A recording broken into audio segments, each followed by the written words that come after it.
Chicos, buenas noches, ¿se ve? Sí, doctor, sí se ve. Ya, entonces vamos a continuar. Hemos estado hablando de la parte de síndrome dispéptico. ¿Ya? Entonces es una patología muy importante en nuestro medio y muchas veces nosotros confundimos algunas otras enfermedades similares como la gastritis o el reflujo con un síndrome dispéptico o una dispepsia. Pueden ser dispepsias funcionales o dispepsias orgánicas. De lo que nosotros tenemos que descartar es o confirmar una dispepsia funcional. Vamos a tener, de acuerdo a la clasificación, algunas alteraciones en relación al eje cerebro-intestino, como trastornos esofágicos, a la cabeza, lo que es la disfagia funcional, dolor torácico funcional, pirosis funcional, entonces, y la hipersensibilidad por reflujo. Vamos a tratar, ahora vamos a...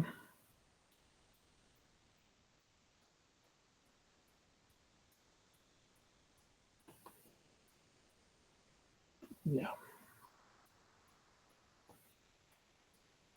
Entonces, otros trastornos son gastroduodenales, como la dispepsia funcional como tal. Vamos a presentar también sintomatología de eructos, trastornos de náuseas y vómitos, e inclusive el síndrome de rumiación. Trastornos intestinales, el síndrome de intestino irritable, que es el más frecuente, que puede estar relacionado con constipación, diarrea o alternancia defecatoria, o la no clasificable, ¿no?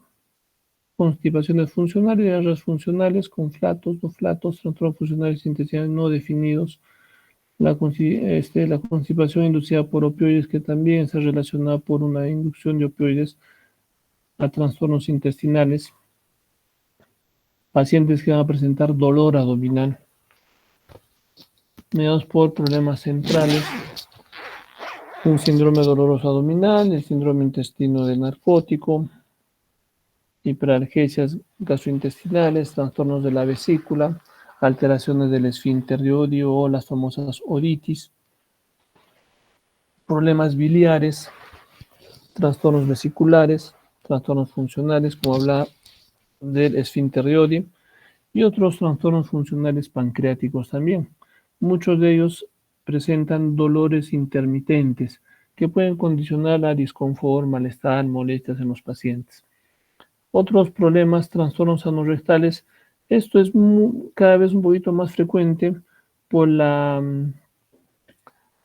mm, por el alto tiempo que los pacientes se encuentran tanto al momento de hacer la defecación, ya sea por estreñimientos crónicos, no consumo de fibra, pacientes que presentan a la vez síndrome de intestino irritable con diarreas, que el paciente va a ir frecuentemente al baño y va a condicionar alteraciones funcionales en la parte rectal. Entonces, incontinencias fecales, dolores anales, rectales funcionales, proctalgias, trastornos funcionales en la defecación, trastornos funcionales gastrointestinales en los pacientes pediátricos. Muchos de los pacientes pediátricos vienen con alteraciones funcionales, no necesariamente con problemas orgánicos. Ojo, es importante que nosotros tomemos en cuenta eso. Desde los neonatos empiezan a tener alteraciones funcionales, muchas veces condicionados por el consumo de leches. Inclusive la leche materna puede condicionar eh, alteraciones funcionales en algunos pacientes, como intolerancia a a las proteínas de la leche de vaca, que se considera así, pero también está relacionado a las intolerancias a la leche materna. Pacientes púberes y adolescentes también presentan dolores, problemas funcionales, náuseas, el síndrome de rumiación, dolores en epigastrios. Todos estos tenemos que primero tratar de descartar cuadros orgánicos. Hablábamos y ya hemos estado repitiendo de forma muy frecuente de que los dolores a nivel de la edad pediátrica, como primera causa son los parásitos, pero hay que indagar un poco más en la anamnesis. Es importante que nosotros tomemos en cuenta de que ese dolor abdominal, que es muy frecuente, más que los demás trastornos funcionales a nivel de edad de los púberes, adolescentes, inclusive en edad pediátrica, son los dolores abdominales. No solamente tenemos que pensar en algo funcional, como hablábamos, lo más importante y las causas más frecuentes son por problemas de parásitos. Indagar un poquito más en la anamnesis, si tienen animalitos, si viven en el campo, si toman agua no muy bien tratada, si comen en la calle, en lugares no muy confiables. Igual primero hay que descartar la parte orgánica y después pensemos en un cuadro funcional. La dispepsia funcional, vamos a ver de que para definir dispepsia funcional, el paciente presentar una llenura precoz, una llenura postprandial, dolor epigástrico, epigastralgias urentes, con ausencia de enfermedad orgánica en los 3 meses anteriores al cuadro del diagnóstico de la enfermedad. Entonces, dispepsia funcional, 4 cosas puntuales. Vuelvo a repetir: llenura precoz, dolor en epigastrio, llenura postprandial y epigastralgias de forma urente. Vamos a ver que cada vez en Estados Unidos, en Sudamérica, en Europa, en Asia, las incidencias están aumentando.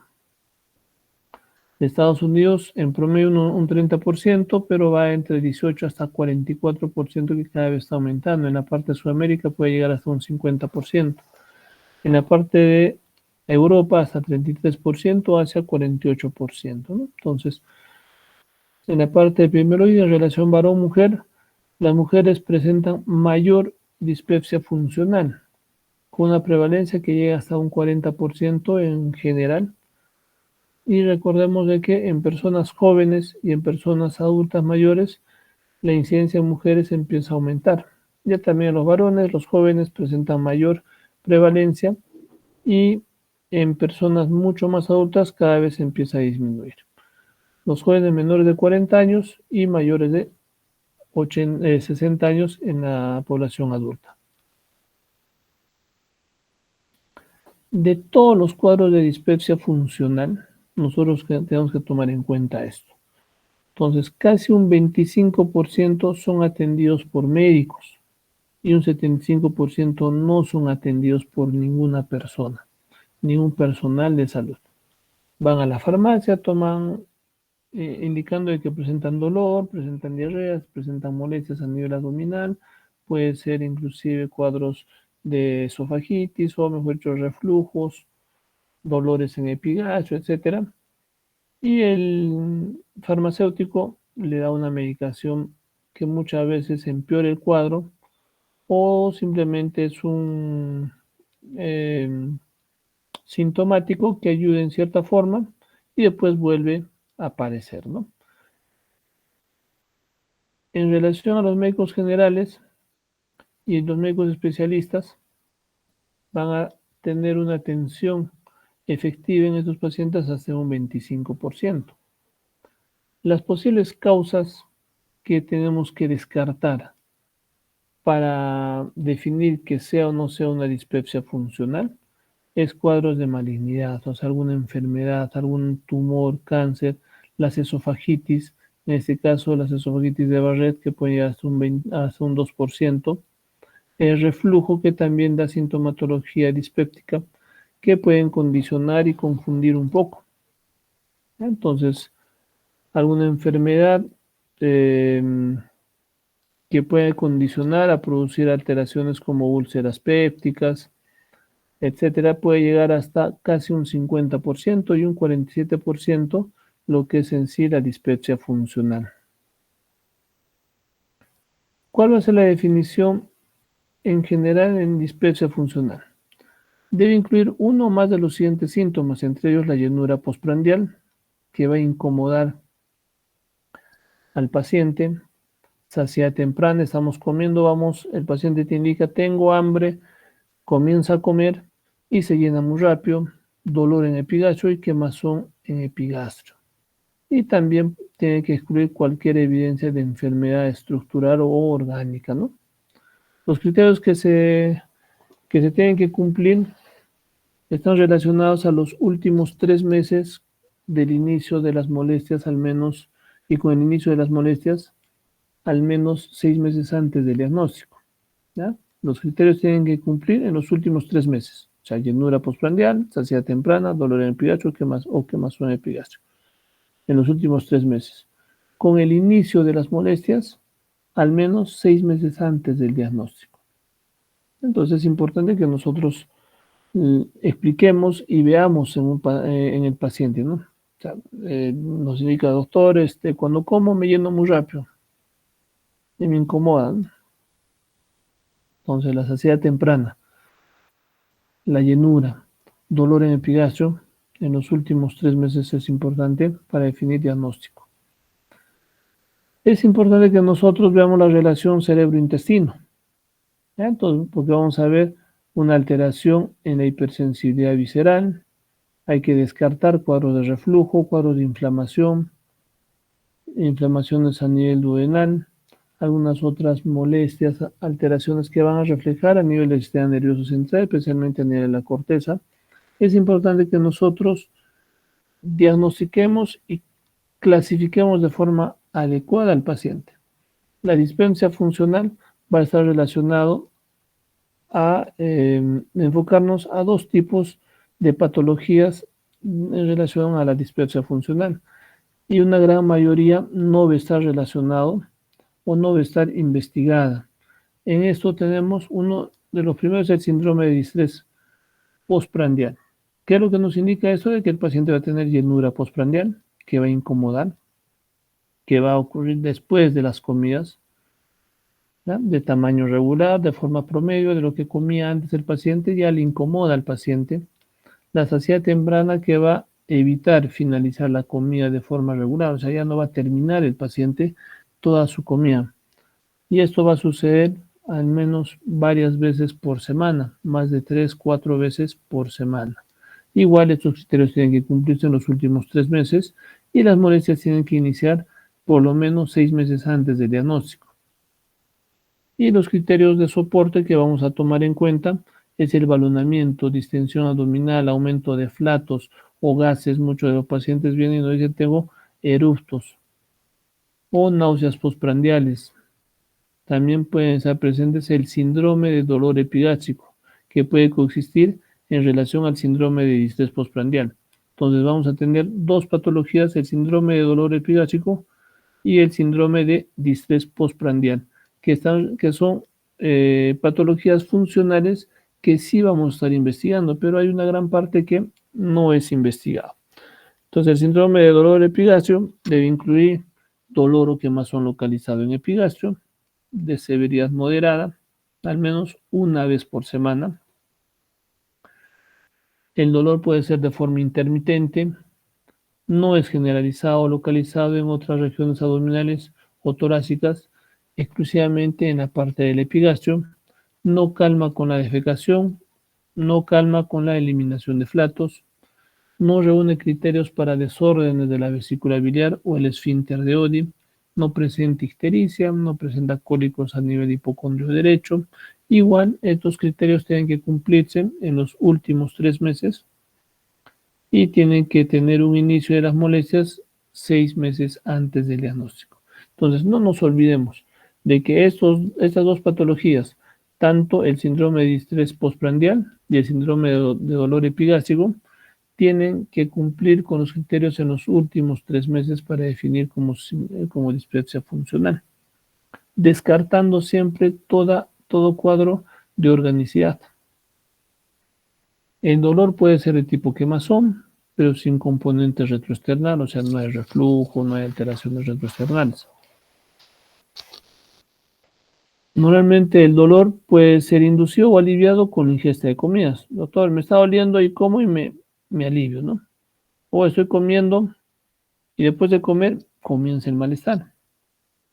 Y también puede ocurrir en ayunas, ¿ya? Entonces es muy discutible cualquiera de estos 3 episodios, ¿no? Inducido, o puede aliviar, o puede ocurrir en ayunas inclusive.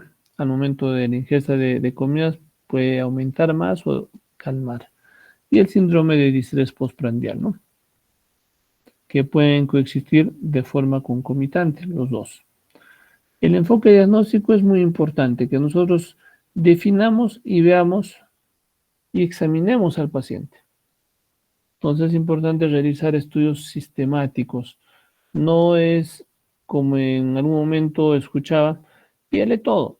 Agarremos, sí, hay que hacerle un hemograma, examen de orina, ecografía, glucosa, exámenes de heces, etcétera, etcétera. O sea, todo, a ver, inclusive pruebas de amilasa y lipasa para el pancreatitis, ecografía renovesical para ver litos a nivel de vía urinarias, etcétera, etcétera. No, tenemos que empezar a estudiar al paciente de acuerdo a lo que nosotros vamos examinando,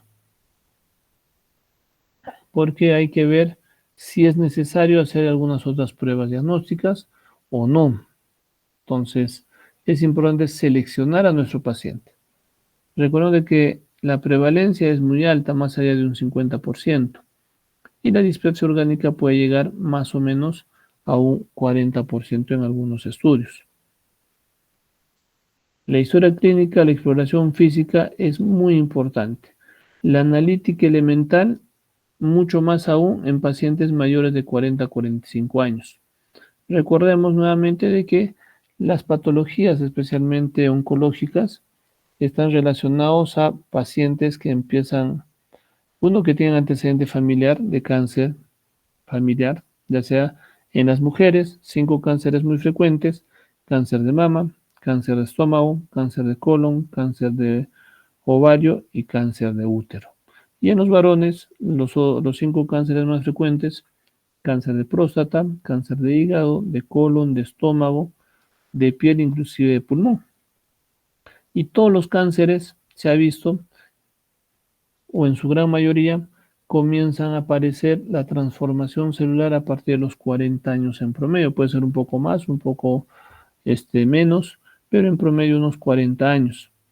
Como en la parte de gastro, el cáncer de estómago, en los últimos estudios y en las últimas recomendaciones, se indica de que se tiene que hacer los screening de cáncer a partir de los 40 años o 10 años antes del familiar más joven. En cáncer de colon ya también a partir de los 45 años. Entonces, a partir de los 40-45 años es importante hacer una analítica elemental para descartar alguna otra patología. El cáncer gástrico es raro en personas menores, más o menos, aunque yo diría que cada vez más es frecuente o está siendo cada vez más frecuente en personas más jóvenes. Estamos detectando cáncer gástrico, cáncer de colon en personas menores de 40 años, 38, 35, inclusive 32, 28 años, que han sido pacientes los más jóvenes que hemos visto. ¿Ya? Los síntomas de alarma que tenemos que tomar en cuenta en un paciente es, primero, si esta sintomatología empieza a aparecer en personas mayores, especialmente en personas mayores de 50 años. Podemos reducir un poquito la edad, pacientes mayores de 40 años. Si hay historia familiar de algún tipo de cáncer, especialmente a nivel del tubo digestivo, o tubo digestivo alto también. Disfagia progresiva o dinofagia. Paciente te indica, doctor, hace un mes no podía pasar los alimentos sólidos, ¿no? Estaba comiendo cosas un poquito más blandas. Y ahora ya no puedo pasar los alimentos blandos y estoy tomando cosas mucho más líquidas. Entonces hay una disfagia de forma progresiva. Vómitos persistentes o síndromes pilóricos. Doctor, como y de ahí vomito, ¿no? En una media hora después de haber comido me estimula a vomitar y vomito. Pérdida de peso inexplicable, sin causa aparente. Hemorragias o anemias ferropénicas inexplicadas. Doctor, hace un tiempo hago deposiciones negras, oscuras, o tengo vómitos de forma de características borráceas o cafés, ¿no? Nosotros ya definimos la característica de un vómito borracho. O tenemos alguna masa a nivel abdominal, o hematopatías o ictericia, que pueden condicionar a que nos indique de que hay una patología orgánica ahí a nivel abdominal. Entonces, hay varios estudios donde nos indican algunos signos de alarma con un valor predictivo negativo hasta un 97%. Entonces, en relación a cáncer de tubo digestivo, ¿no? Entonces, si hay estudios o descartamos, ya sea por screening endoscópico, ya sea por screening en heces, el TB en heces, de forma indirecta. Ojo, en relación al TB es importante que nosotros tomemos en cuenta el TB inmunológico y el TB convencional. El TB convencional tiene una sensibilidad casi hasta un 30-40% como máximo. Se recomienda hacer 3 TB y esta sensibilidad puede aumentar y especificidad puede aumentar si el paciente hace una dieta TB. ¿Qué quiere decir eso? Una dieta donde no coma carnes ni derivados de carnes de ningún tipo durante 3 a 4 días. Y al quinto día hacerle un examen de heces buscando sangre oculta en heces, que es el TB.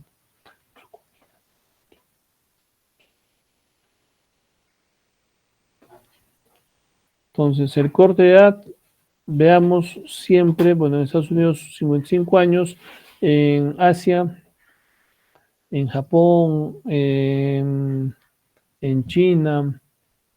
Entonces, es importante que tomemos en cuenta de que cada vez la edad está disminuyendo. 40, 45 años para descartar ese screening que podamos tener. Y la población hispana o de Sudamérica tiene las incidencias también un poquito altas, no como en Asia o en China, Japón, pero cada vez está aumentando la incidencia de cáncer.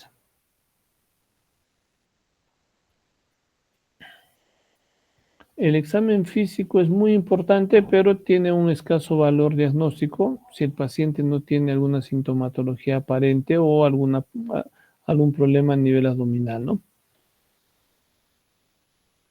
Y muchas veces, al momento de examinar, empezamos a encontrar alguna signología que nos ayude a corroborar algunas otras patologías y nos dé información como de masas abdominales, adenopatías, lesiones a nivel cervical, torácico, etcétera, ¿no?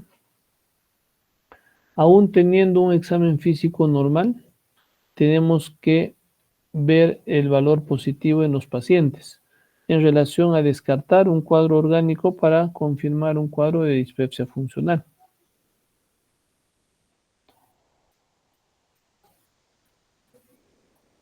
Entonces, es muy importante que nosotros tengamos mucha confianza con el paciente.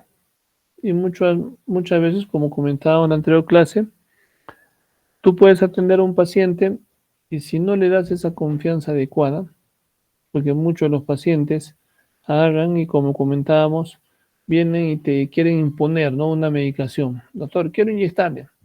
Pero tú le explicas, le recontraexplicas y le dices de que no es muy necesario un inyectable, ellos no van a entender. Ellos no lo van a tomar así y lo que van a hacer es irse a otro médico donde sí le dé el inyectable, ¿no? Pero si nosotros le empezamos a explicar como comentario con el grupo anterior, creo de rotación hemos estado viendo, una paciente cirrótica con ascitis, eh, se le explica y se le indica cuál es el mejor manejo para ella, porque ella, uno, de causa, la cirrosis de causa por alcohol, y paciente con cirrosis a causa de alcohol, paciente es muy desorganizado, el paciente no entiende, el paciente no hace caso a algunas acciones que nosotros queremos informarle, indicarle, recomendarle, y la paciente se rehusaba a no comer sal, ¿no? Y lastimosamente en el tratamiento de ascitis en un paciente cirrótico, el pilar de la ascitis refractaria es el consumo de sal. Si nosotros no controlamos el consumo de sal en un paciente cirrótico, el paciente va a continuar y de hecho viene casi cada semana. Cada semana, cada dos semanas más o menos, a que le saquen agua, le hagan una paracentesis, ¿no? Y cuando se le indica de que la dieta es importante, ella no hace caso. Lo contrario, tenemos otro paciente que también hemos visto con el mismo grupo, el señor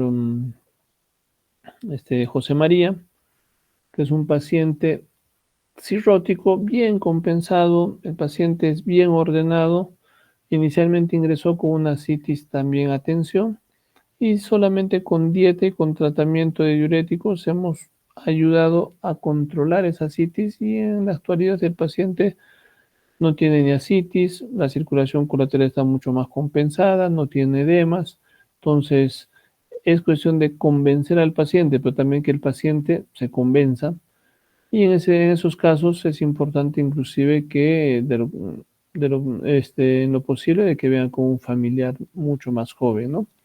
Que pueda ayudarle o ayudarnos en el manejo con el paciente. Las pruebas laboratoriales en pacientes jóvenes es importante siempre y cuando tenga signos de alarma. Si no tiene signo de alarma, no es muy necesario hacer algunos exámenes de laboratorio para ver dispepsia funcional. A partir de los 40, 45, 50 años puede ser útil nuevamente, como hablábamos, ver la prevalencia de trastornos sistémicos, descartar patologías orgánicas para después concluir con la sintomatología de dispepsia funcional. El tratamiento es explicar el diagnóstico y ver las implicancias en el paciente. O sea, si nosotros no le explicamos de forma adecuada, el paciente no va a entender. Y lastimosamente muchos de los pacientes, y ustedes se van a dar cuenta de que muchos de los pacientes no te entienden, y peor si hablamos terminología médica, entonces el paciente va a entender mucho menos. Entonces hay que tratar de ponernos y ser empáticos con los pacientes y siempre preguntarles en qué trabajan, dónde viven, para que la explicación vaya más o menos en relación a la labor que hacen. Siempre les pongo este ejemplo. Un paciente con coleocolitiasis, con ictericia, muchos de los pacientes no saben cómo es el colédoco o las vías biliares, y le preguntamos, ¿no? ¿En qué trabajan? Somos arquitectos o ingenieros, suponiendo entonces los ingenieros saben más de tuberías. Y se le puede explicar relacionado a su especialidad, ¿no? A la parte de las tuberías que es obstruido y eso ha hecho que regrese, la bilis y que pinten de amarillo toda la piel, los ojos, etcétera, ¿no? Pero si el paciente es campesino, va a ser un poquito más tranca tal vez, pero nosotros tenemos que tratar de explicar en relación a la labor que hace. Los campesinos que manejan los ductos, manejan las sequías, y cuando una sequía se obstruye o un ducto se obstruye, el agua regresa. Y cuando regresa, empieza a dañar toda la parte inicial o empieza a rebalsar por la parte inicial del surco, ¿no? De la zanja que han hecho para el regadío. Entonces, es algo parecido a lo que sucede con ictericia. Se obstruye ese conducto, que es como una zanja que está yendo la bilis y todo regresa para la parte del cuerpo, ¿no? Entonces, es importante eso. Hay que ver y resolver algunas dudas de las fobias que el paciente puede tener relacionados al cáncer. Mucho más aún después de la pandemia, muchos jóvenes que presentan dolores crónicos o de dolores persistentes, cuadros que han estado apareciendo ya sea por pandemia o síndromes de intestino irritable, cuadros funcionales, lo primero que piensan son cáncer, ¿no? Y de hecho hace poco hemos tenido una paciente con una pancreatitis, joven, posoperada de la vesícula, y a la semana empieza a presentar dolor en epigastrio, irradiado hacia la parte de mesogacho, hacia la parte lumbar, como en cinturón. Y como antecedente familiar, su abuelito murió como hace 2 meses y medio, 3 meses de cáncer de páncreas, ¿no? Entonces la paciente tenía 18 años y la mamá estaba pues preocupada, estaba desesperada porque pensaba de que era algo parecido a lo de su papá, ¿no? Entonces, es importante resolver algunas dudas con el paciente, explicarle, ser empático con el paciente y eso le va a dar tranquilidad al paciente y también tranquilidad a nosotros. La dieta es muy importante, tratar de controlar y de hecho ahora estamos pues con las dietas FOS relacionados a alimentos fermentadores.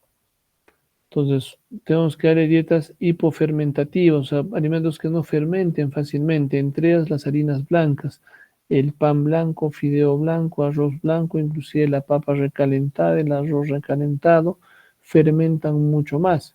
La comida recalentada en general, doctor, yo como todo saludable, me llevo a mi trabajo todo saludable.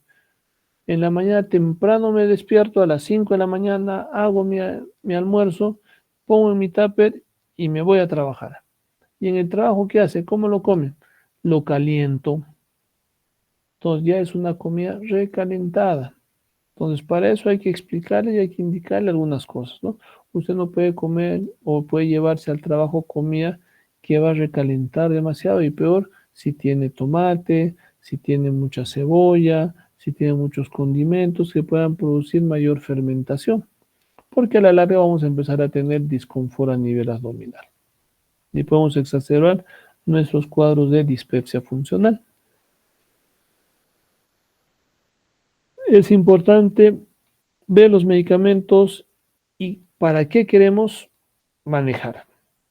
Si son antisecretores, procinéticos, psicofármacos, vemos al paciente que está un poco muy ansioso, muy preocupado, muy desesperado, mandémoslo al psiquiatra o inclusive yo preferiría que lo mandemos primero al psicólogo, porque el manejo psicológico no utiliza fármacos, que posiblemente a la larga sí podría ser necesario, pero podemos agotar primero la parte psicológica para después ir a la parte psiquiátrica, ¿no? Las dietas son muy importantes, entre ellos los alimentos que tienen que reducir los gases, ¿ya? Entonces, hay alimentos que producen más gas, como el coliflor, brócoli, col, melón, el repollo, los frijoles, las habas, todo lo que son menestras, la manzana, especialmente manzanas ácidas, el chocolate, bebidas gaseosas, van a producir más gases y alimentos que van a producir más acidez. Frituras, grasas, cítricos, alimentos muy condimentados, inclusive el chocolate también está relacionado a eso.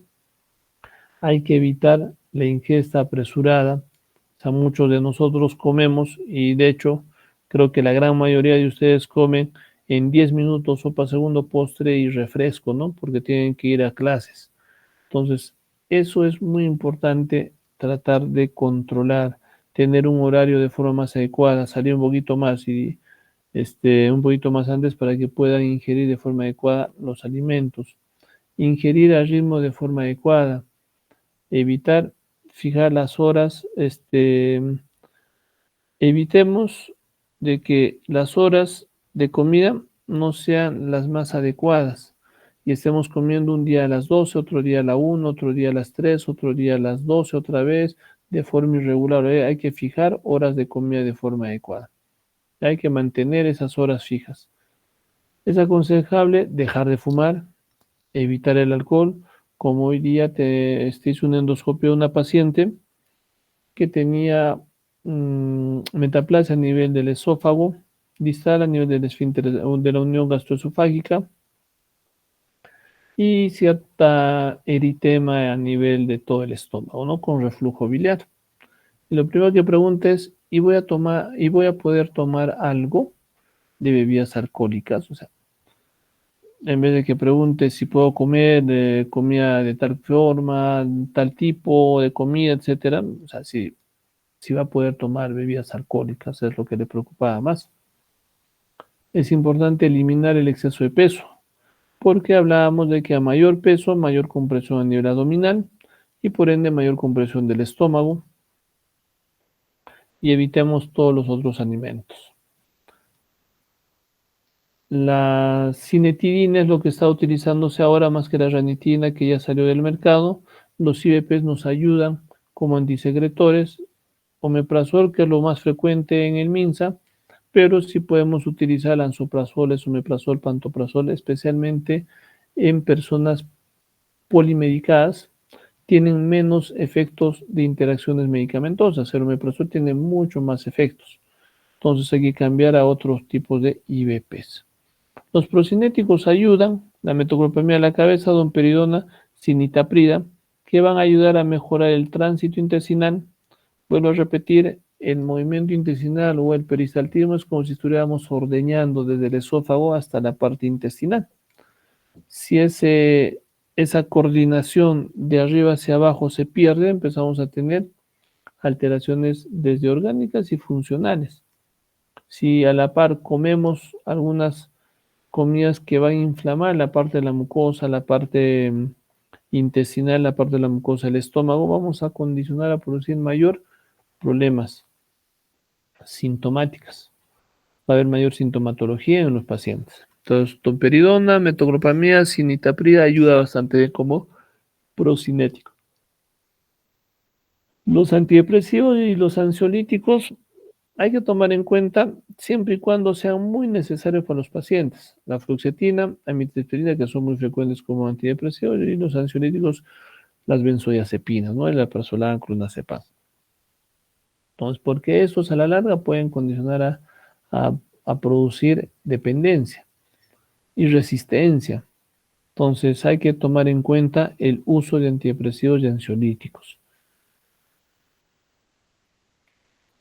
Algunos fármacos que van a condicionar a calmar o a mejorar las burbujas a nivel gaseoso o a nivel intestinal, la dimeticona, simeticona, algunas esencias de anís, hinojo, menta, orégano, muña, que nos ayudan en la digestión, también ayudan a disminuir los gases. ¿Ya? Entonces, es importante tomar en cuenta desde la semiología, la parte clínica y la parte farmacológica o el tratamiento en el manejo de dispepsia funcional. Una buena anamnesis nos ayuda y nos da un diagnóstico casi entre el 70 y 80%. Pero si nosotros agarramos y vemos de forma ectoscópica y no examinamos al paciente, muchas veces se nos puede ir varias cosas, desde problemas de cáncer, se nos puede ir cuadros orgánicos. Entonces hay que tomar en cuenta el mejor manejo para nuestro paciente, y cuando nosotros diagnostiquemos y pensemos de que es una dispepsia funcional, también tenemos que explicar mejor al paciente, porque el paciente no se va a sentirse tranquilo si no hemos encontrado algo orgánico. Pero si le explicamos, el paciente debe estar mucho más convencido, y de preferencia citarle a un control entre 3 a 6 meses como máximo para hacer un nuevo screening de descarte y ver que por ahí tal vez algo se nos ha pasado y podamos diagnosticar lo más antes posible, ¿no?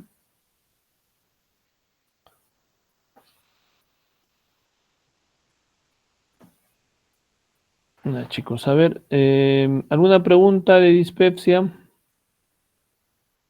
o relacionado al tema? ¿Están durmiendo, creo? ¿No están durmiendo? Creo que todo claro. Ya, entonces, ahora vamos a ver algo, ahora lo que es cáncer de esófago, la parte general, que en nuestro medio es muy importante tomar en cuenta la parte de cáncer de esófago, porque hay mucho reflujo, comemos comida muy salada, comemos comida en contacto con el humo, comemos comida con mucho carbohidrato.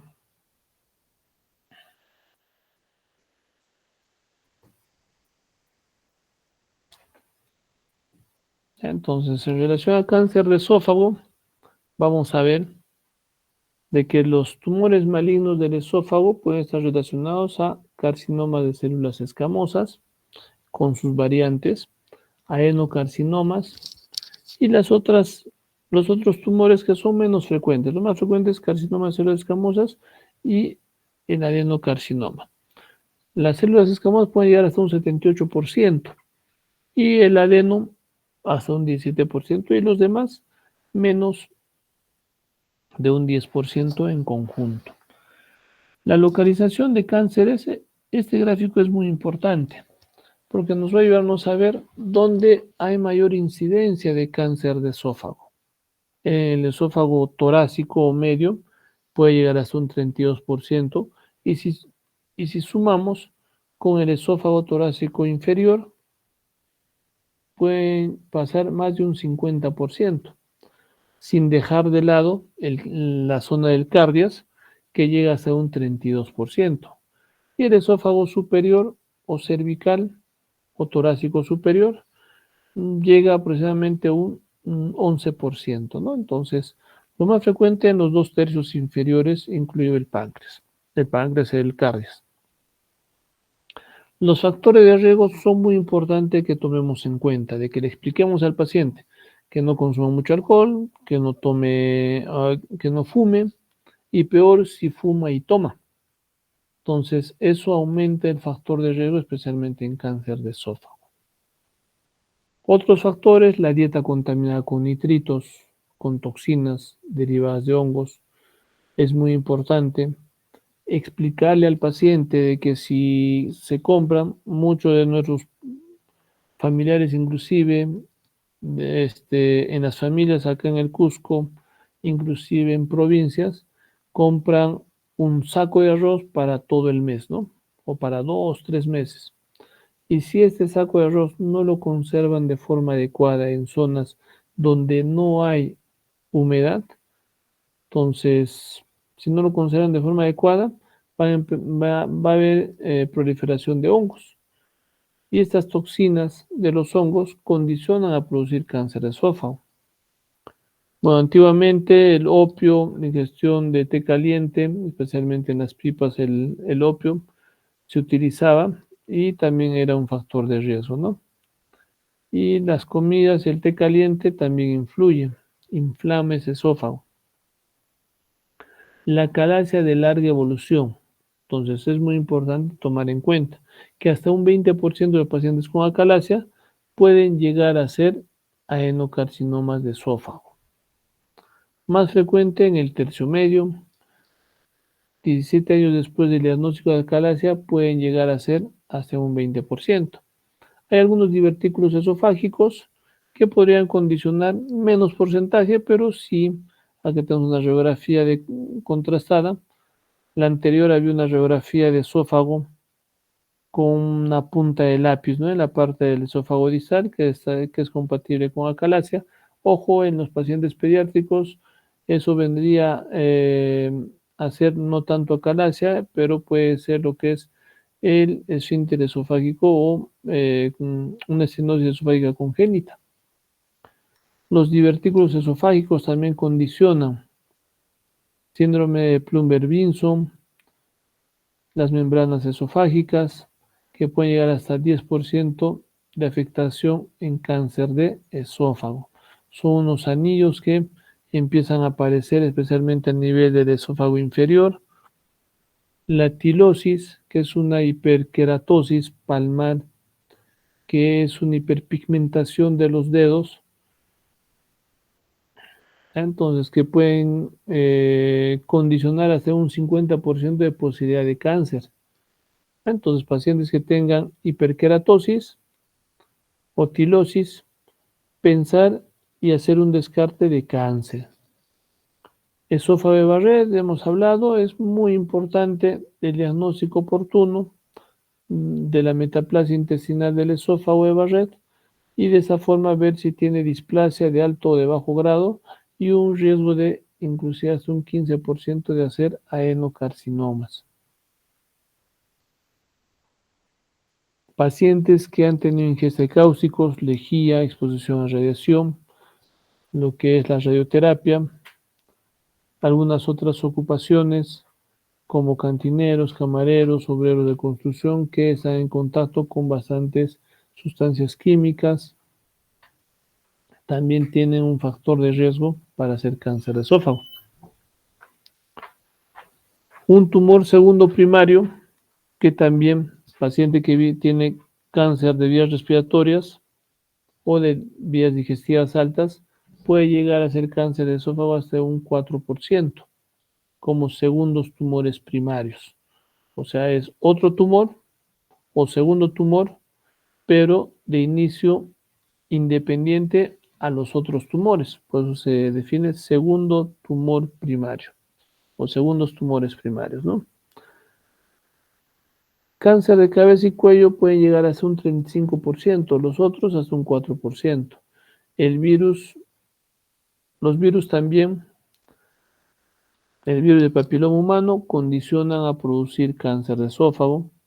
La enfermedad celíaca de larga evolución, hay mayor riesgo de cáncer, especialmente por las toxinas del gluten, que pueden condicionar alteraciones a nivel del epitelio y algunas alteraciones nutricionales. En la patología vamos a ver carcinoma de células escamosas de diferentes tipos, ¿no? Acá vemos un tipo bien diferenciado donde se nota la diferencia de forma adecuada. Entonces, está bien diferenciada en la parte histológica, pero esto es indiferenciado. Células escamosas o cáncer de células escamosas de tipo indiferenciado, o sea, no se define de forma adecuada. No es como esta, veamos la diferencia, ¿no? Entonces, acá sí hay como, inclusive como cáscaras de cebolla, que es lo que decimos, como unos halos circulares, pero acá no vemos nada de eso. Hay una distorsión y una alteración de la estructura. En el adenocarcinoma igual, bien diferenciado, hay una diferenciación, un orden moderadamente diferenciado, ya se empieza a perder el orden y esto es indiferenciado, ¿no? O pobremente diferenciado, donde no hay un orden adecuado. Melanoma esofágico, cuando ya hay impregnación de melanocitos en la parte de la mucosa. Leiomiosarcoma, alteraciones, parece un cáncer indiferenciado con algunas características especiales. El cuadro clínico es muy importante. Paciente que presenta de 3 a 4 meses antes del diagnóstico, disfagia progresiva, pérdida de peso, dolor retroesternal, regurgitaciones, vómitos, inclusive hemorragia digestiva acompañada de vómitos con sangre, tos y disfonía. En etapas avanzadas, inclusive puede haber cuadros de neumonía, derrame pleural, citis por contigüidad.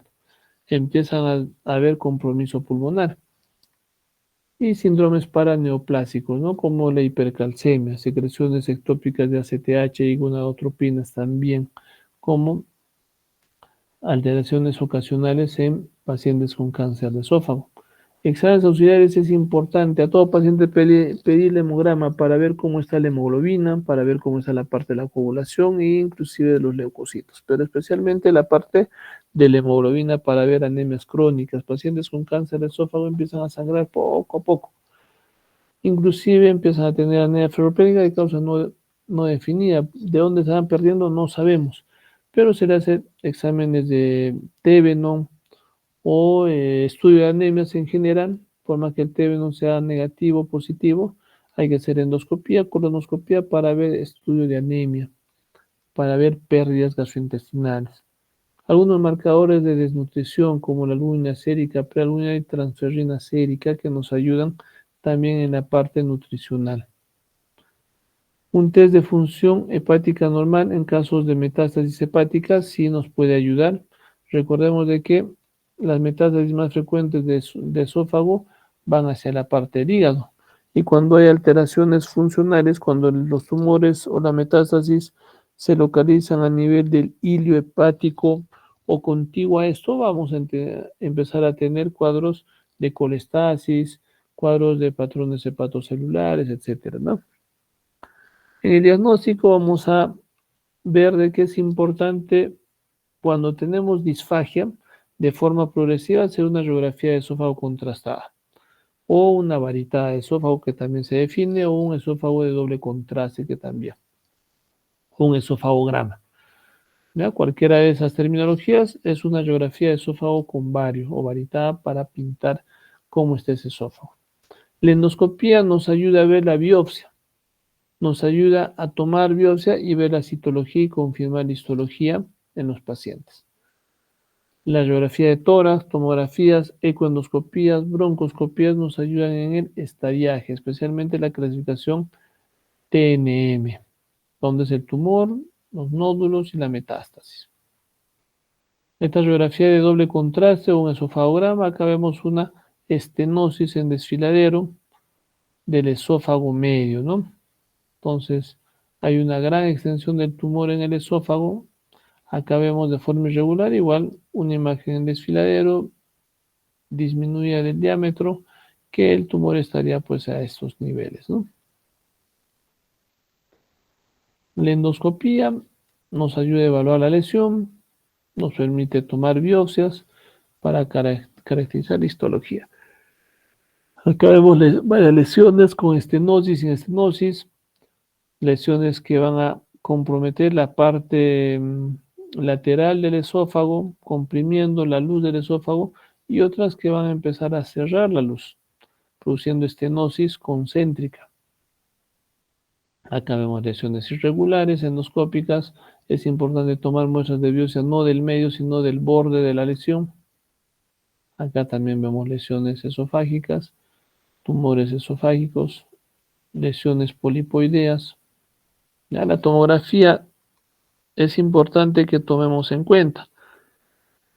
Paciente que tiene tumor a nivel esofágico, es importante una tomografía torácica, una abdominal completa o abdominopélvica, ya para estadiar, para ver si algún lado ha saltado el cáncer, ha hecho metástasis.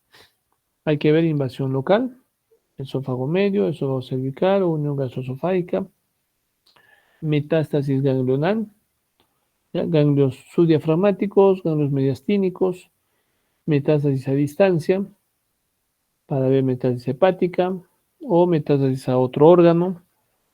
La resonancia nos va a ayudarnos a estadiar también y es similar a la tomografía. No se utiliza de forma habitual, a no ser que no tengamos tomografía, pero el costo-beneficio es más caro que la tomografía. Acá vemos una imagen de un esófago en la parte casi distal, engrosada la pared y con una estenosis concéntrica en la parte distal aparentemente, ¿no? ¿Por qué pensamos que es en la parte distal? Porque acá está la imagen donde ya empieza a aparecer el hígado. La ecoendoscopía nos ayuda también en el estadiaje. Vamos especialmente en tumores mucho más pequeños, nos va a ayudarnos a diferenciar la penetración hacia la pared esofágica. En T1, T2, T3, T4, donde T1 es una lámina, es una penetración hacia la lámina propia, submucosa, que puede ser un tumor incipiente. T2 empieza ya a comprometer mucho más, hasta T3 adventicia y T4 órganos vecinos, ¿no? Los ganglios periesofágicos también nos ayuda a evaluar muy bien la ecoendoscopía, que es un ecógrafo especial adaptado a un endoscopio en la punta del endoscopio que tiene un transductor especial que nos ayuda a caracterizar este tipo de lesiones. Inclusive tiene mayor sensibilidad especial que una tomografía, especialmente en tumores mucho más pequeños que se pueden sacar. El problema es si el tumor es mucho más grande, si está estenosando la luz. En ese caso, el ecoendoscopio va a ser muy difícil que podamos ingresar, ¿no? Para caracterizar. Esta es una imagen de una ecoendoscopía donde hay una adenopatía a este nivel, un ganglio, extensión al árbol traqueobronquial. En ese caso hay que hacer una broncoscopía, especialmente cuando los tumores están en tercio medio o en tercio superior, que pueden afectar vía aérea hasta un 30%. Entonces ahí la broncoscopía nos va a ayudarnos. Hay que ver las metástasis por extensión directa hacia órganos cercanos, por vía linfática hacia órganos mucho más lejanos y vía hematógena también hacia órganos lejanos, ¿no? Como el hígado. La diseminación directa por contigüidad de la parte de la mucosa bronquial va a penetrar y va a ir hasta la adventicia y va a comprometer los órganos vecinos. En este caso, tumores de tercio medio y superior que están más en contacto con la tráquea y los bronquios. la aorta, cavidad pleural, pulmones, tiroides, pericardio y nervios y vasos mediastinales. Acá vemos.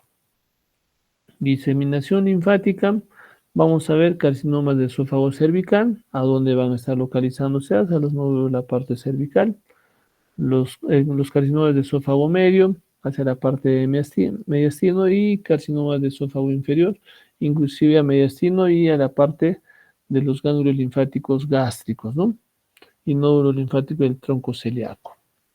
Entonces, parte cervical a nivel mediastinal, en tercio medio, y en el tercio inferior inclusive comprometen hasta la parte del estómago. El estadiaje de cáncer de esófago, vamos a ver la T de tumor, N de ganglios linfáticos y la M de metástasis.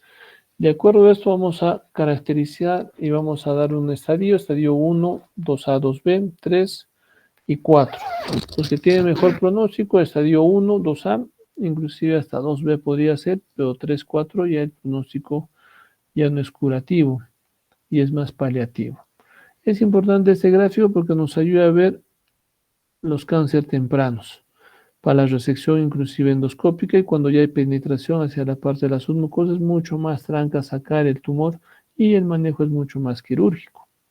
El pronóstico del 90% son ya avanzados en el momento del diagnóstico, porque no se está haciendo los cuadros de screening y a la dispepsia estamos demorando demasiado en hacer una endoscopía o hacer algunas otras pruebas.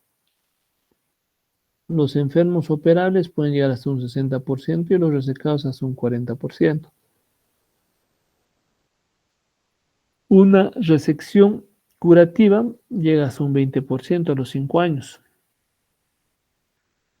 Y paliativas a un 5% a los 5 años. Y de acuerdo a los estadios, vamos a ver de qué puede llegar en estadio 1, 2A, 2B, entre 30 a 80%. Y estadio 3, 4, en menos de un 15, inclusive menos de 12 meses en el estadio 4, ¿no?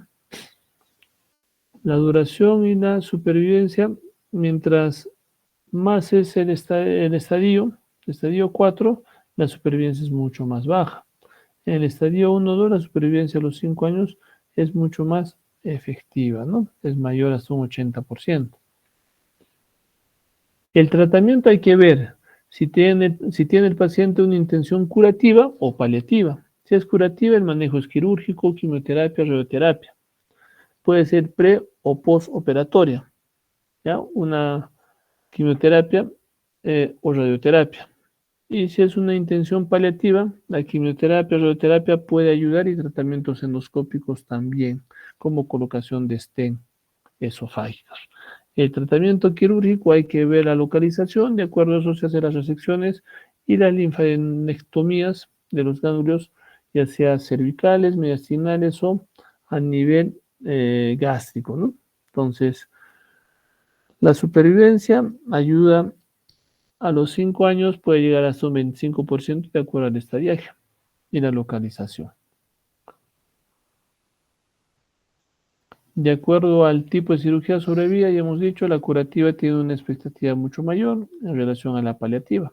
La quimioterapia, tenemos varios tipos de quimioterapia que pueden estar enfocados a diferentes pacientes, pero es muy importante la radioterapia primaria, neoadyuvante en preoperatorios. El neoadyuvante nos ayuda a disminuir el tumor y de que se pueda hacer mucho más resecable, o adyuvante después, o paliativo, ¿no? La terapia tiene que estar dirigido hacia el cáncer y hacia la persona, no hacia la enfermedad. Entonces es muy importante diferenciar el tipo de terapia que le vamos a dar, que acá tenemos diferentes esquemas. La sobrevida por radioterapia o quimioterapia en el cáncer de esófago, eso va a variar en relación al tumor, en relación a la característica del tumor y la duración y la sobrevida, ¿no? La radioterapia externa o interna depende, pero lo que sí tenemos que tomar en cuenta es que pueden condicionar a producir algunas sintomatologías por radioterapia, náuseas, vómitos, una esofagitis actínica que produce lesiones a nivel del esófago, diarrea inclusive y sequedad de boca. Y vamos a ver de acuerdo a qué es lo que queremos tratar. Si es un tumor primario, que puede ser resecable, o queremos una terapia neoadyuvante en el preoperatorio, que ayuda a disminuir el tamaño, o adyuvante en el postquirúrgico, o terapias paliativas. El tratamiento endoscópico nos ayuda a mejorar la parte de la calidad de vida del paciente, mejorando la luz esofágica. Puede ocuparse por tumores irresecables que van a producir mucha disfagia. Se puede dilatar, se puede poner prótesis o los dilatadores esofágicos. Se puede hacer un manejo con láser, terapia fotodinámica, argón y resección endoscópica cuando el cáncer es temprano, ¿no? Pero si el cáncer no es temprano, la resección no nos ayuda, y si hay lesiones mucho más severas acompañadas de metástasis, lo único que nos va a ayudarnos van a ser dilataciones y prótesis esofágicas de dilatación. Las dilataciones con Savary nos ayudan de forma indirecta, pero esto es mucho más efectivo en estenosis esofágica sin cáncer, porque recordemos de que los tumores no se pueden dilatar de forma adecuada. Nos pueden ayudar por barrido del tumor y desprendimiento de las capas más externas para permeabilizar un poco ese tumor, pero de forma efectiva no se dilata muy bien. No es como en estenosis esofágicas, hay que liberar y debridar estas fibras esofágicas al momento de penetrar el dilatador Savary, y es mucho más efectivo, ¿no? En estenosis esofágicas.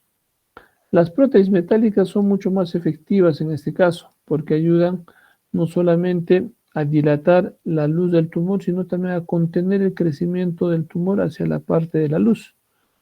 Y este va a crecer hacia la parte externa, ¿no? Entonces, pero está limitado a tumores menores de 2 centímetros desde el esfínter esofágico superior. Entonces, en tumores menos de 2 centímetros del esfínter no se puede poner estas prótesis metálicas. Es importante la colocación porque tiene una sobreguía, y el control endoscópico radiológico posterior que nos va a ayudarnos a ver dónde está realmente. Entonces recordamos de que el tumor empieza a comprimir y se hace de una compresión central, ¿no? Pasamos la guía, pasamos la prótesis plegada, liberamos la prótesis y acá se empieza a extender.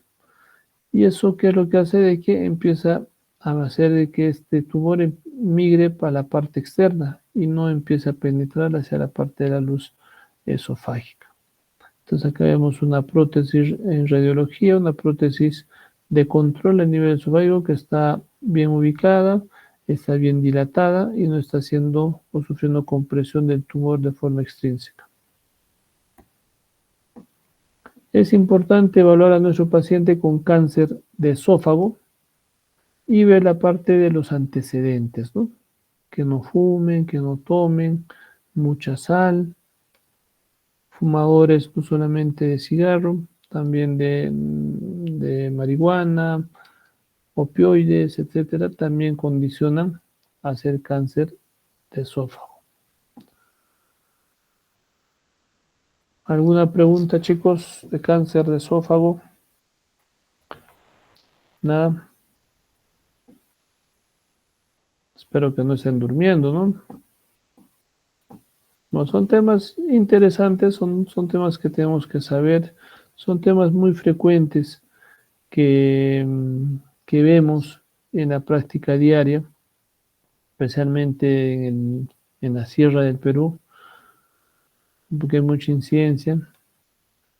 En Lima, a pesar de que he estado por varios hospitales, creo que como cáncer de esófago, en 3 años, más de 5 o 6 hospitales que he estado, habré visto pues unos 3, 4 cáncer de esófago.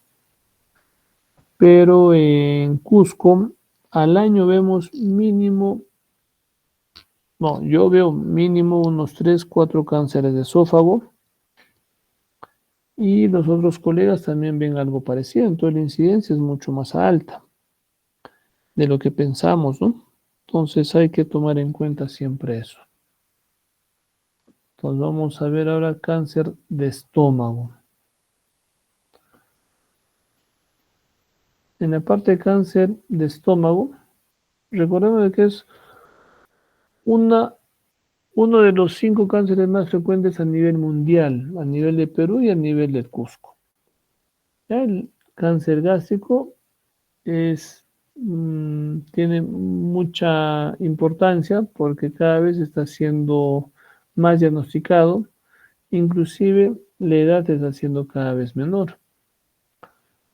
De todos los cánceres de estómago, casi llega a un 75% el cáncer del adenocarcinoma. Hay varios estudios donde inclusive el adenocarcinoma gástrico llega hasta un 92% y los linfomas y GIS, aquí hemos visto varios pacientes con GIS que pueden llegar hasta un 7.8%. Otro estudio, 90%, linfoma y GIS hasta 9.4%. Y por ende, el adenocarcinoma es una neoplasia maligna de origen epitelial con incidencia muy variable en todas las partes del mundo. ¿Ya? Entonces, en nuestro medio también es la primera causa de muerte por neoplasias en relación a cáncer. A mayor incidencia, mayor riesgo de mortalidad. ¿Ya? Entonces, la tasa de mortalidad es alta. En Sudamérica puede llegar aproximadamente entre 20 y 30% más o menos. Un poquito más, inclusive en la parte de Chile, en la parte de Sudamérica. De acuerdo a la edad, vamos a ver de que a partir de los 39, 40 años empieza a aumentar mucho más y hasta los 79, 80 años de cáncer gástrico. Los factores de riesgo, ojo, en esa parte también está relacionado a la expectativa de vida. A mayor expectativa de vida también esto empieza a aumentar un poquito más, porque la evolución del cáncer es más o menos entre 10 a 15 años antes de que nos dé sintomatología. Entonces, si el paciente ha iniciado con cáncer más o menos a los 79, 80 años, entonces a los 85 años más o menos, o mejor dicho, 90, 95 años, empezaría a tener sintomatología, ¿no? Y muchos de ellos pues ya han fallecido por otras causas. Los factores de riesgo son muy importantes para ver y hacer una vigilancia mucho más estricta, como displasia de alto grado, pacientes que presentan displasia de alto grado en la parte patológica, poliposis adenomatosa familiar, pacientes que tienen un montón de pólipos, ya tanto en el estómago, en el colon, adenomas. Los adenomas son lesiones que hasta un 20% de todos los pólipos pueden producir cáncer. ¿Ya? Entonces, el 80% de pólipos hiperplásicos no va a producir cáncer, un 20% va a producir adenomas y de ese 20%, el 20% puede producir cáncer. Esófago de Barrett,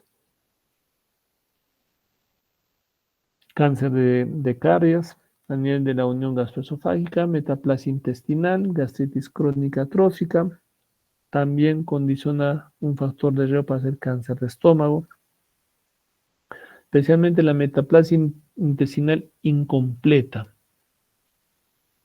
En la metaplasia intestinal hay dos tipos de metaplasia, la completa y la incompleta.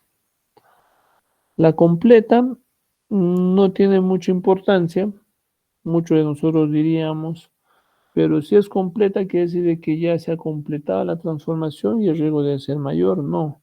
Lo que pasa es que la metaplasia intestinal completa es una metaplasia similar a la mucosa del intestino delgado y la incompleta es similar a la del intestino grueso. Si hablamos de cáncer de estómago, colon, intestino, El más frecuente es cáncer de estómago. El siguiente más frecuente es cáncer de colon. Y el que le sigue es cáncer de intestino delgado, que es menos frecuente, es muy raro. Entonces, ¿quién tendrá mayor riesgo de hacer cáncer? La metaplasia intestinal completa e incompleta. La completa que es similar a la del intestino delgado o la incompleta que es similar a la del colon. La incompleta. Porque de acuerdo a las incidencias, cáncer de colon es más frecuente. Y si hay un tejido similar al cáncer de colon, el riesgo es mucho más alto. La atrofia gástrica también, infecciones por helicobacter, cáncer colorectal no polipoideo hereditario también o el síndrome de Lynch, que puede condicionar factores de riesgo. Factores de riesgos probables, la postgastrectomía, pacientes que son operados de manga gástrica, operados de estómago, de cualquier tipo de cirugía, hasta más allá de 20 años, tiene un factor de riesgo de hacer cáncer. La anemia perniciosa también. Y otros posibles como el síndrome de Peugeot, Menetrier, hematomas, estatus socioeconómico bajo. Esto sí cada vez está disminuyendo, porque antiguamente se pensaba de que el hecho de tener un estatus socioeconómico bajo había mayor riesgo de hacer cáncer. De hecho, no es tanto así ahora. Más que un estatus socioeconómico bajo es el hecho de que no tengamos una adecuada limpieza, condiciones adecuadas de limpieza. ¿Por qué? Porque muchos de los pacientes que son muy adinerados no limpian su casa y el riesgo de contagio de helicobacter es mucho más alto. Consumo de tabaco, alcohol, dieta, alimentos salados. Nosotros en la sierra comemos mucha sal. Comidas ahumadas en contacto con el humo, parrilladas, pollos a la brasa, pizzas que se hacen en contacto con el humo, eh, cuy al horno, todo lo que es al horno con leña son ahumados y tienen un factor de riesgo para hacer cáncer también. Pacientes que consumen alimentos no muy bien preservados, que no comen fruta, que no comen vegetales, también el factor de riesgo es mayor. Alteraciones genéticas, lo más importante es el P53 y APC, el gen KRAS también, KASAM también, que pueden condicionar como oncogenes a producir cáncer. Pero más que eso, esto es lo más importante. El riesgo relativo es desarrollar cáncer de estómago y helicobacter. Si tenemos una infección de helicobacter, podemos tener hasta 2 veces más de riesgo de hacer cáncer, especialmente si tenemos sintomatología, cáncer de estómago. Si a la par tenemos historia familiar, el incremento puede ser de 1.5 a 3 veces más el riesgo. Si a la par tenemos helicobacter, carga genética, historia familiar puede llegar hasta 8 veces más. Y si tenemos interleuquinas 1, 1R10, factor de necrosis tumoral, más helicobacter puede llegar hasta 50 veces más el riesgo de hacer cáncer. Por eso es muy importante que nosotros veamos, evaluemos y veamos antecedentes familiares para definir los factores de riesgo o el riesgo de hacer cáncer si tenemos helicobacter. Mucosa gástrica normal va a producir una gastritis crónica, una inflamación crónica de forma permanente y esto va a producir atrofia y metaplasia en los años, aproximadamente unos 10 a 15 años, y de atrofia y metaplasia va a producir displasia, siempre relacionado con el helicobacter y algunos componentes de transformación celular, y de displasia va a producir carcinomas o cáncer gástrico. Entre los mecanismos de adenocarcinoma gástrico y helicobacter están relacionados a la actividad del helicobacter en relación a la mucosa y la producción o la penetración de neutrófilos y macrófagos que van a producir liberación de radicales libres. Entonces, óxidos nítricos, citoquinas, que van a... Recordemos de que los radicales libres son oxidantes celulares, inflaman la célula, ¿ya? Y eso va a empezar a producir de que haya un incremento y una proliferación celular de forma desorganizada por la inflamación celular, con una posibilidad de mutaciones genéticas, oncogenes, disminuye la reparación del ADN de forma efectiva, hay mayor respuesta inflamatoria crónica generada por el Helicobacter. Pero ojo, esto sí tenemos que tomar en cuenta. Y hay dos, como les comentábamos cuando hemos visto reflujo, ¿no? Hay dos tendencias.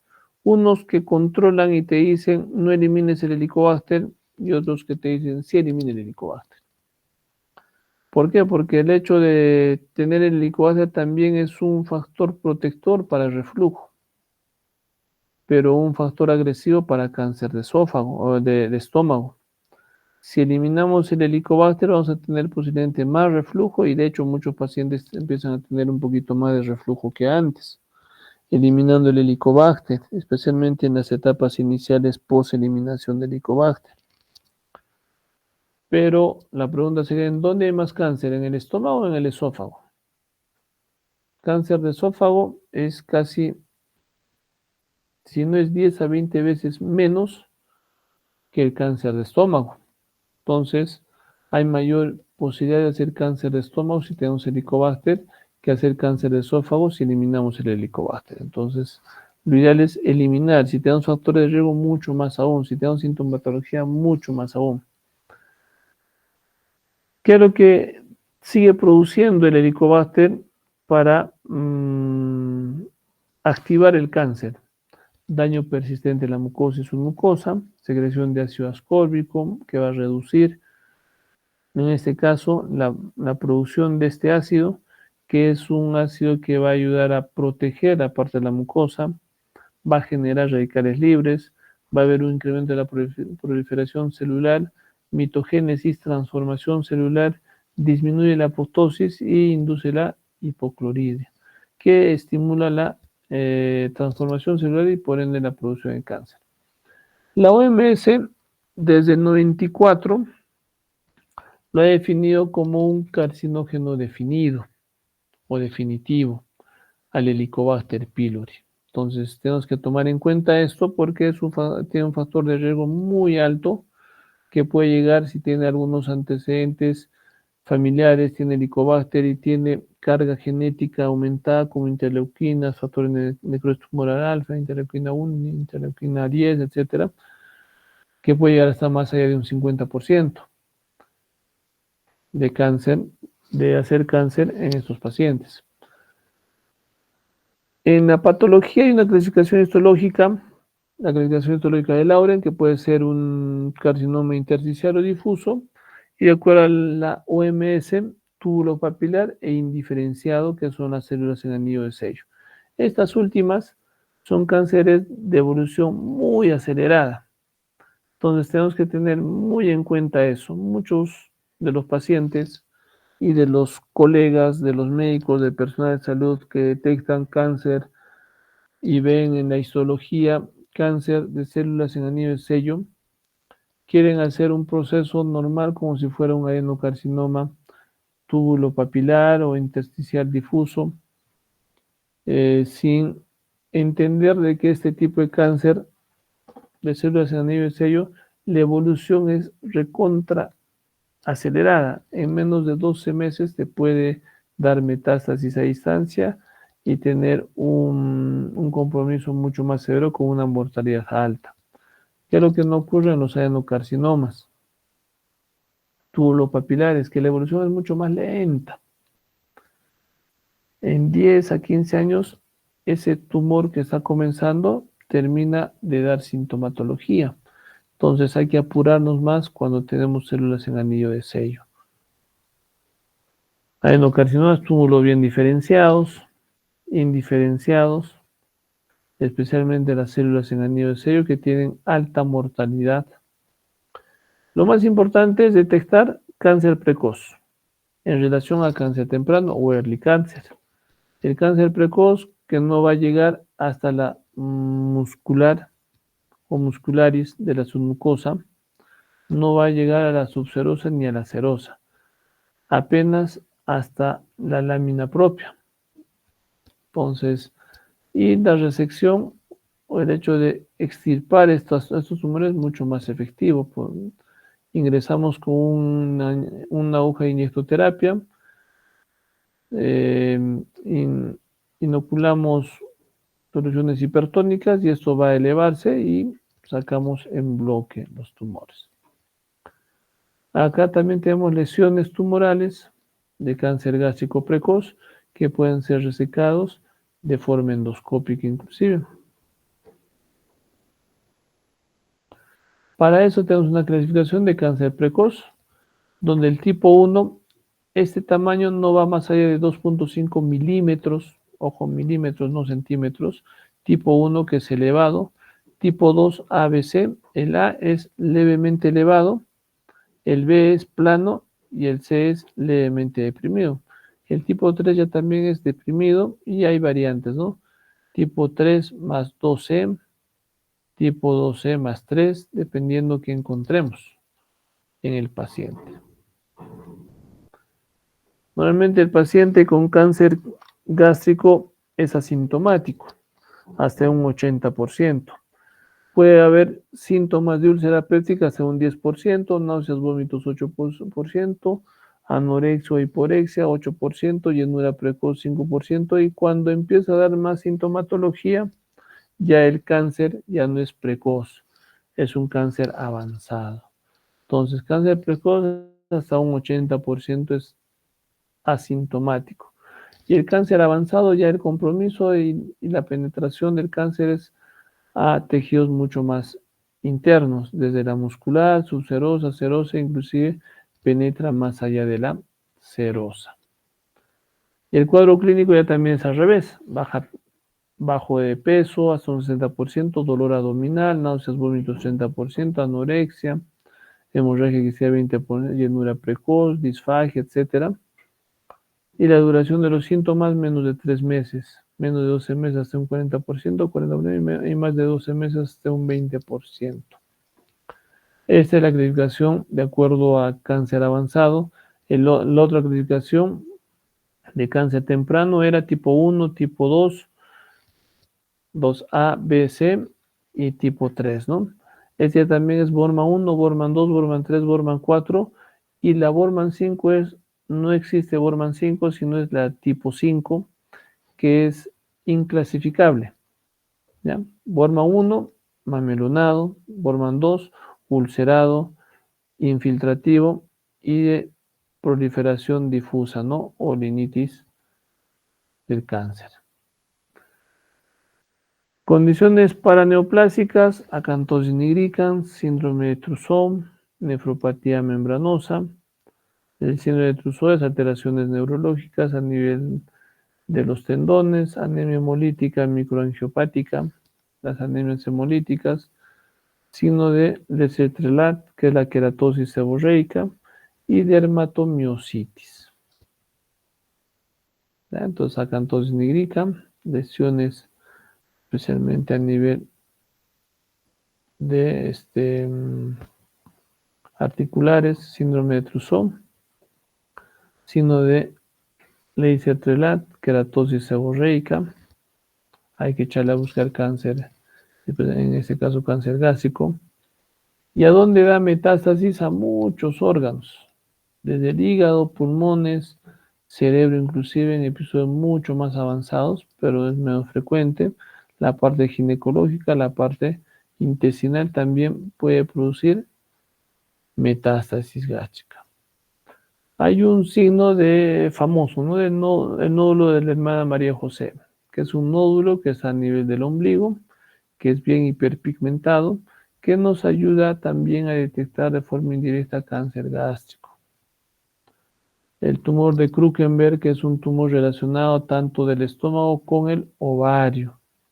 Un tumor de metástasis maligna hacia el ovario. El tumor de Krukenberg. O sea, tenemos un paciente con cáncer de estómago y con cáncer de ovario o metástasis a ovario. El diagnóstico En su gran mayoría puede ser clínico, laboratorial o endoscópico. El endoscópico nos ayuda inclusive a dar y a tomar muestras de biopsia. Por radiología también se podría hacer un diagnóstico SIM, especialmente en poblaciones con alta incidencia como los asiáticos, hacen screening con radiología. La ecografía, tomografía, resonancia, ecoendoscopía nos ayuda no solamente a hacer diagnósticos, sino también a hacer el estadiaje. Laboratorialmente vamos a encontrar anemia, BCG aumentada, sangre oculta en heces y el AC elevado o el marcador del carcinoma embrionario, el antígeno carcinoma embrionario elevado en algunos casos, ¿no? Cáncer gástrico precoz, la endoscopía nos ayuda, inclusive a resecar de forma mucho más efectiva. Se levanta y se extirpa toda la parte de la base. Acá hay una lesión plana en cáncer temprano con cromoendoscopía se puede caracterizar mejor las lesiones. Y de hecho, una paciente la semana pasada, ¿no? Hemos hecho una cromo en el hospital y se localizaba pues las imágenes de inflamación severa de forma mucho más específica. Acá vemos la imagen que muchas veces no se diferencia de forma adecuada, pero con cromos sí ayuda a diferenciar mejor. En el otro hay que tener mucho más ojo, ¿no? Acá también lesiones con retracción de pliegues, alteración de la mucosa. Acá pigmentación con índigo carmín. Se ve mejor la lesión. Acá también otra lesión con fibrina blanca. Y acá con pigmentación con índigo carmín. El cáncer avanzado en endoscopia vamos a ver un Bormann 1, Bormann 2 ulcerado, Bormann 3 de aspecto más infiltrativo con lesiones cicatrizales en la parte superior. Cáncer gástrico avanzado en radiología. Vamos a ver acá una lesión mucho más grande. Acá otra lesión por radiología. Acá una lesión que va a deformar el estómago, ¿no? Que es esta. Parece un cráter de un volcán con una lesión interna, ¿no? Ulcerativa. La ecoendoscopia nos ayuda a ver y definir inclusive lesiones mucho más pequeñas. Nos ayuda a ver la profundidad y la posibilidad de resección endoscópica. Nos ayuda a ver ganglios linfáticos, ganglios cercanos, en este caso ganglios gástricos o paragástricos. La tomografía nos ayuda a ver metástasis a distancia.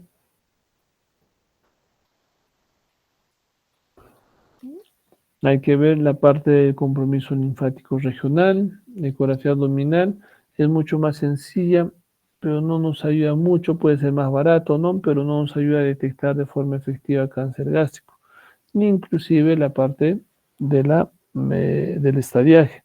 La resonancia magnética es similar a la tomografía, pero costo-beneficio no es de rutina.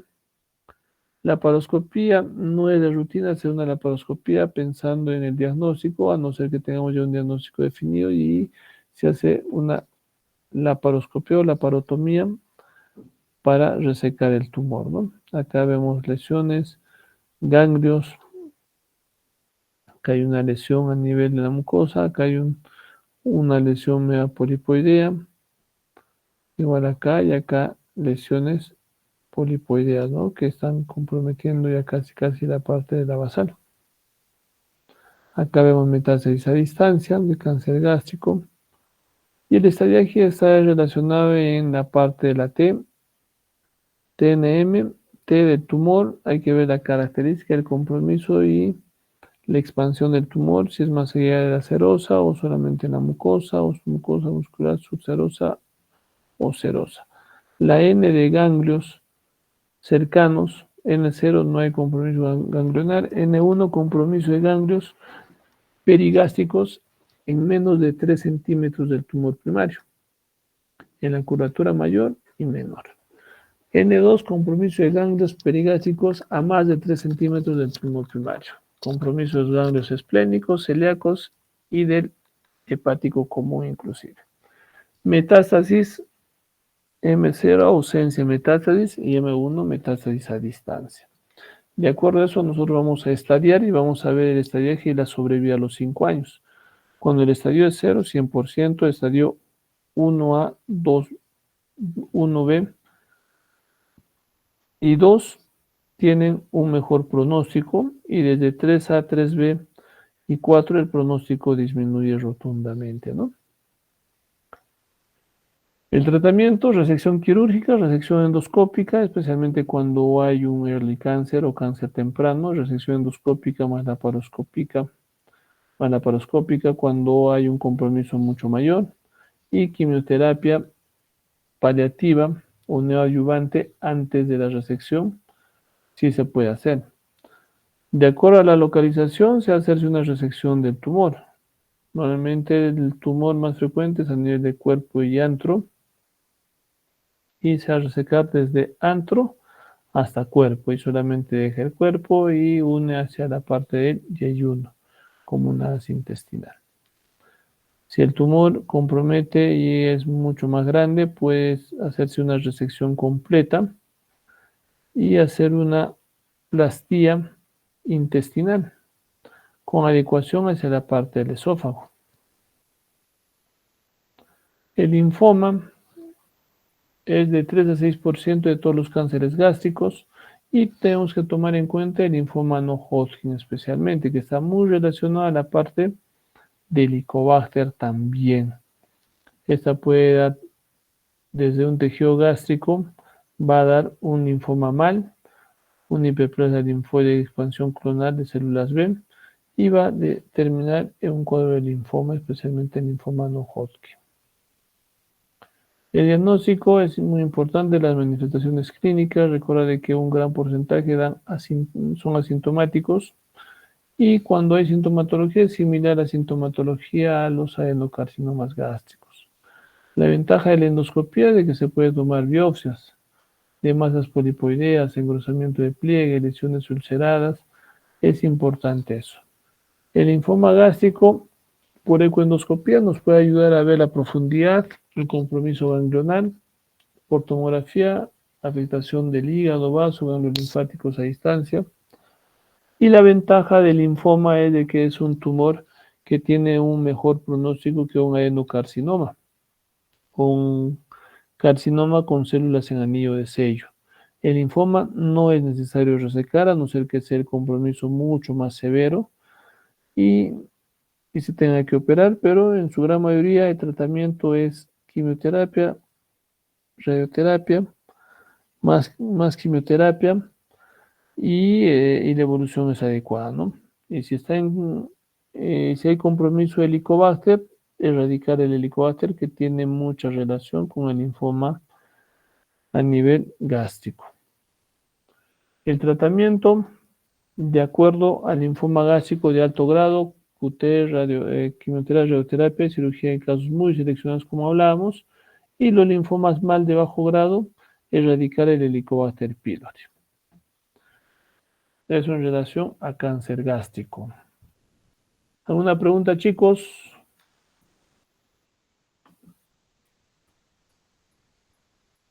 No, pero creo que todo está claro. Todo está claro, todos están dormidos, creo. Por si acaso va a entrar en el examen en el pasito el jueves, estos temas. Doctor, disculpe, con respecto al pasito, ¿van a ser 4 temas en total? No, solamente los temas de dispepsia y de ERG. Ya, doctor, Estos otros disculpe. dos temas, no, sino todos muertos, Sí, están doctor, durmiéndose. son también buenos Podríamos temas. pedir que prendan todas sus cámaras, ¿no? Pero mejor no hacemos eso. Vamos a encontrar chascosos a las chicas y chascosos a los chicos. ¿Alguna pregunta para terminar? Sí, doctor, disculpe, no sé si me podría pasar ya el tema de la primera ponencia o la primera Bien, exposición. La foto mañana te lo paso temprano, las exposiciones que va a haber. Ahí te voy a indicarte el grupo 1, qué grupos van a ser la parte teórica y qué grupo va a hacer como una revista de revistas, un tema de actualidad relacionado al tema para médicos generales. ¿Ya? Ya está bien, doctor, muchas gracias. Ojo, los grupos están relacionados a los grupos de rotación. Sí, ¿Ya? doctor. No problema. Es de acuerdo a los grupos de rotación. El primer grupo es el primer grupo que ha rotado conmigo y de ahí comienza a contar hasta el grupo número 5. ¿Ya? ¿Alguna otra pregunta, chicos, para terminar? ¿Algo? Doctor, Bien. disculpe, todos exponemos el día jueves 18, ¿verdad? Todos los grupos. Sí, Está bien, doctor. sí, pero cosas puntuales, por favor. No quiero que se expandan demasiado, se explayen. Cosas puntuales y en ese momento vamos a sortear quién expone. Para eso tienen que practicar el tema de exposición y la información que van a dar, que tiene que ser lo más puntual posible. ¿Alguna otra pregunta? ¿Algo?